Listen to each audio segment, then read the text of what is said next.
বাংলাদেশের সাবেক প্রধানমন্ত্রী দেশনেত্রী বেগম খালেদা জিয়া গুরুতর অসুস্থ ও সংকটাপন্ন অবস্থায় হাসপাতালের নিবিড় পরিচর্যায় রয়েছেন।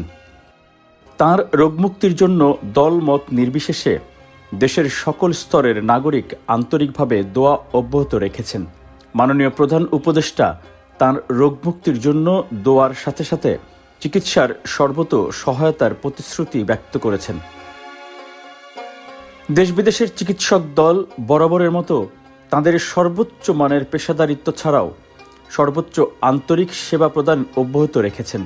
বন্ধুপ্রতিম একাধিক রাষ্ট্রের পক্ষ থেকেও উন্নত চিকিৎসার সম্ভাব্য সকল প্রকার সহযোগিতার আকাঙ্ক্ষা ব্যক্ত করা হয়েছে। সর্বজন শ্রদ্ধেয়া বেগম খালেদা জিয়ার প্রতি সকলের আন্তরিক দোয়া ও ভালোবাসা প্রদর্শন করায় জিয়া পরিবারের পক্ষ থেকে সকলের প্রতি আন্তরিক ধন্যবাদ ও গভীর কৃতজ্ঞতা জ্ঞাপন করছি।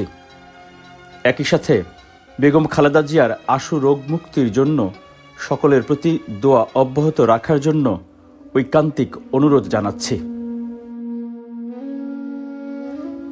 এমন সংকটকালে মায়ের স্নেহ স্পর্শ পাবার তীব্র আকাঙ্ক্ষা যে কোনো সন্তানের মতো আমারও রয়েছে, কিন্তু অন্য আর সকলের মতো এটা বাস্তবায়নের ক্ষেত্রে আমার একক সিদ্ধান্ত গ্রহণের সুযোগ অবারিত ও একক নিয়ন্ত্রণাধীন নয়।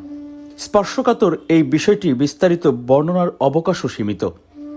রাজনৈতিক বাস্তবতার এই পরিস্থিতি প্রত্যাশিত পর্যায়ে উপনীত হওয়া মাত্রই স্বদেশ প্রত্যাবর্তনে আমার সুদীর্ঘ উদ্বিগ্ন প্রতীক্ষার অবসান ঘটবে বলেই আমাদের পরিবার আশাবাদী।